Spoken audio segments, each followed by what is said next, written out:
न च भूतसङ्गः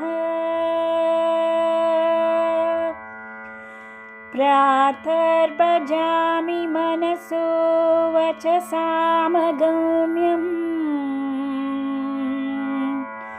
वाचो विभान्ति निखिलायदनुग्रहेण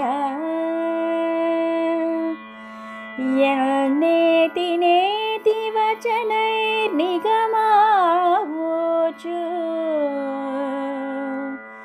त्वं देवदेवमजमच्युतमाहुरर्घ्यम्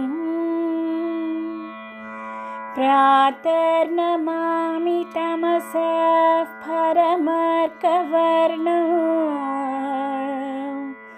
पूर्णं सनातनपदं पुरुषोत्तमाख्यम्।